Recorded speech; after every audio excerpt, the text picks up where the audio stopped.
Bom dia, meus queridos. Meu nome é Maria Alice, sou professora de Teologia do Rio de Janeiro e nas segundas-feiras nós fazemos a aula de angelologia. Nós já falamos da natureza angélica e agora nós vamos falar do desenvolvimento da angelologia cristã na teologia e no magistério da igreja.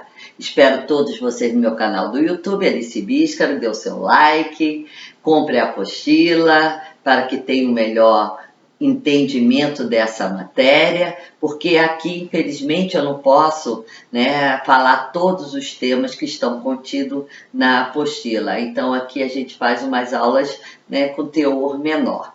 Mas espero que vocês tenham gostado, estejam gostando das aulas e possa eu estar contribuindo um pouquinho mais com o conhecimento tão lindo da nossa fé para todos os cristãos. Obrigado. Então vamos lá. A aula, que eu gosto de dar aula, né? Quem me conhece sabe. Eu fico nervosa. Eu não gosto de fazer muita propaganda, eu gosto de dar aula.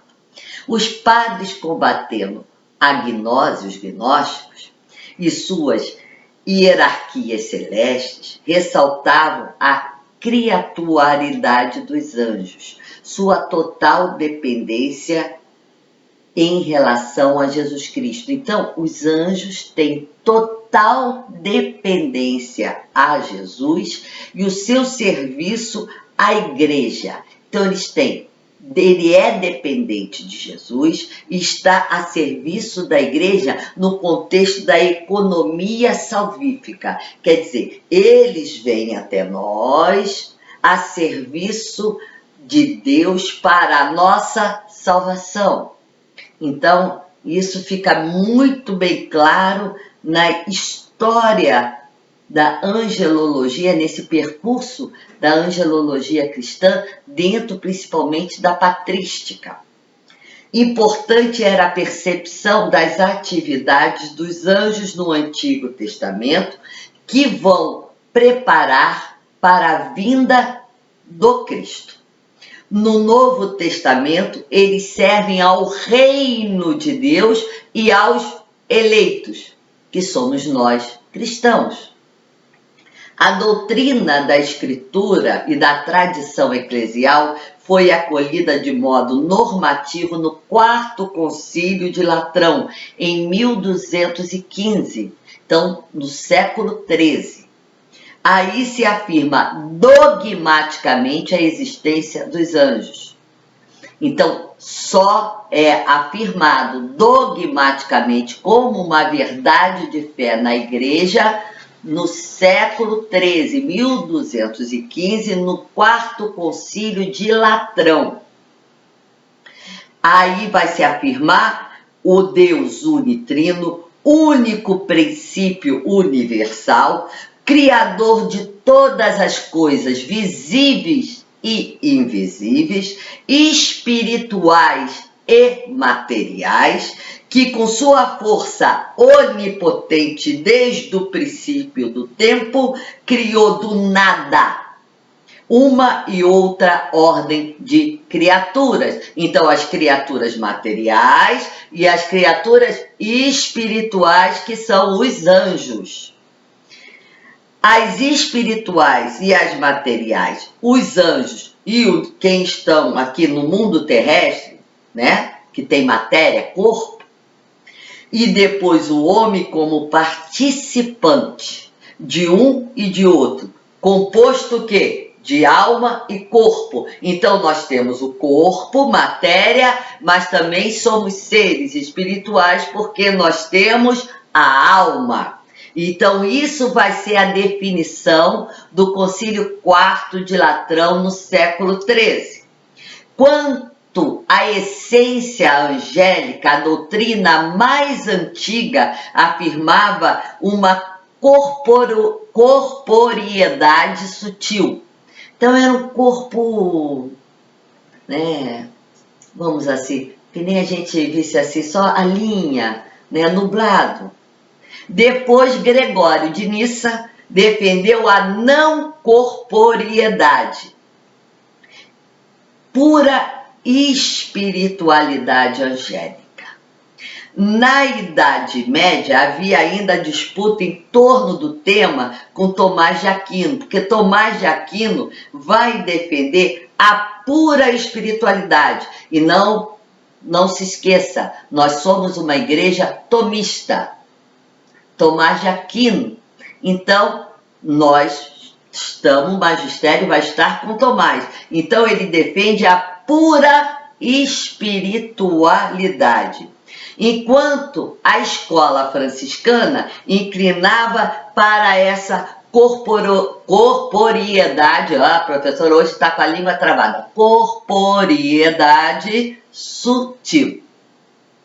Hoje, a sentença mais comum entre os teólogos é a favor da pura espiritualidade, é o conceito tomista.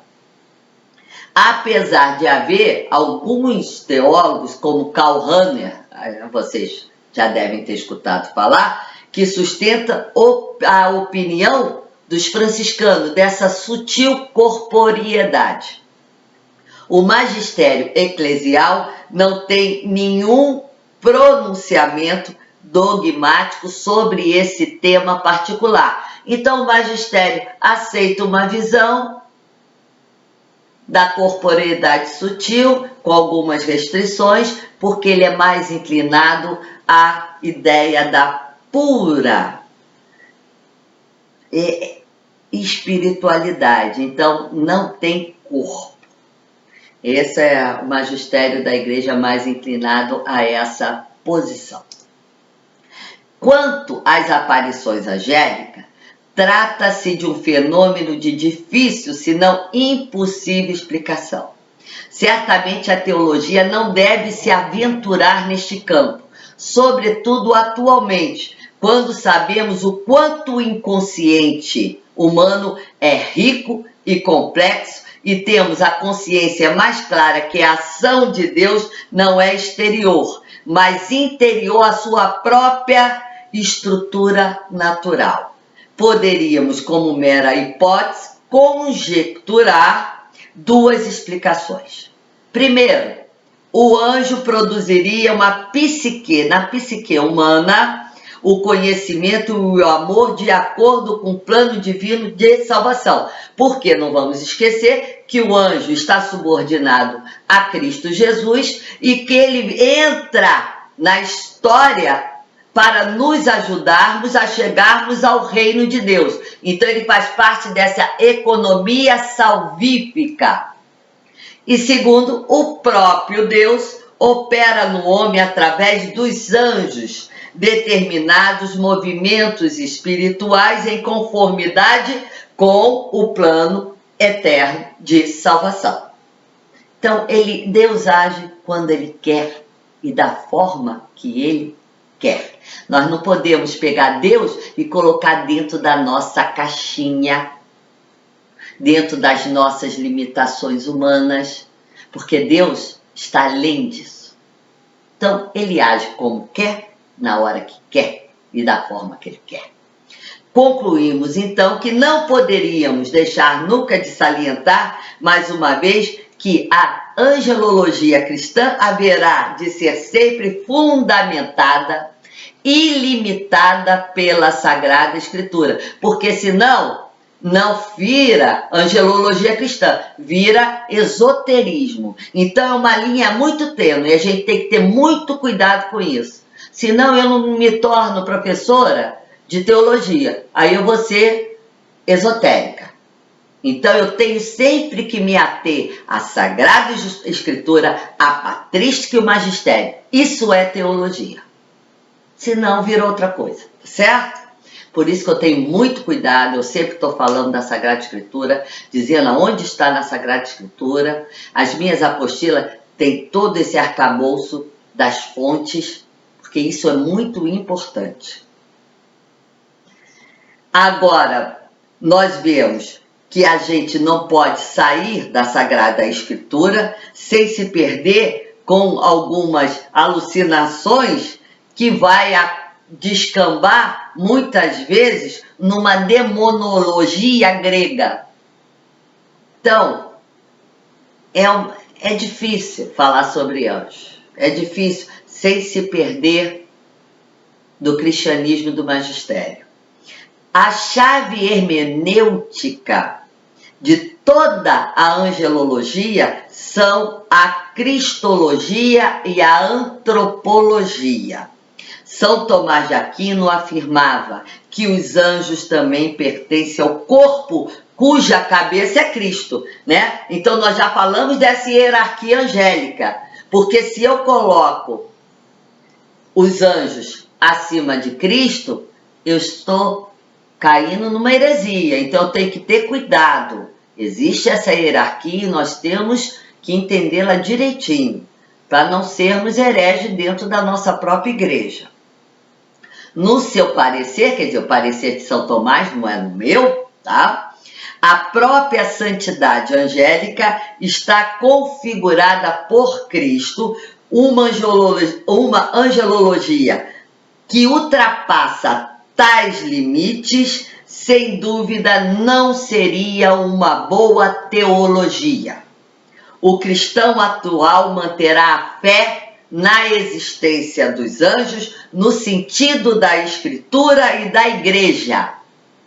Eu não posso ter outro sentido. Aquela Mônica Bonfioli não é teóloga.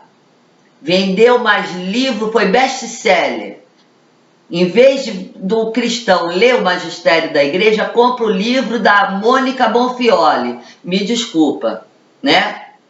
É muito triste quando eu vejo isso. Acredita na Mônica e não acredita em mim, né? Esse é muito um problema da nossa fé. O cristão não lê o magistério da igreja. Se o cristão lesse os livros que estão no magistério da igreja, nossa, seriam maravilhosos. São livros espetaculares, de crescimento na fé fantástico. Leiam, leiam, não percam a oportunidade de fazer uma leitura da doutrina sã, em vez de ir para caminhos tortuosos. Eu falo às vezes na aula, preste atenção, quem está falando, vai lá. Adoram ir no Google, pesquisa quem é a pessoa, saiba da formação, porque senão fica muita besteira sendo dita e vai propagando besteira, né? E aí viraliza. É isso aí. Então a escritura, gente, o cristão tem sempre que estar dentro da escritura e da igreja. As ciências nunca poderão provar a existência dos anjos e nós saberemos da sua existência somente pela fé. Porque na minha religião cristã católica, teologia se faz com razão, mas também se faz com a fé. E dentro da fé nós temos os mistérios. Obrigado a todos vocês. Na próxima aula vamos falar da queda dos anjos. Entre os demoninhos. Obrigado, que tenhamos um início de semana maravilhoso e sensacional, com muita saúde, com muita paz, com muitos anjos cuidando de nós. Vamos deixar os diabinhos para lá. Até a próxima aula.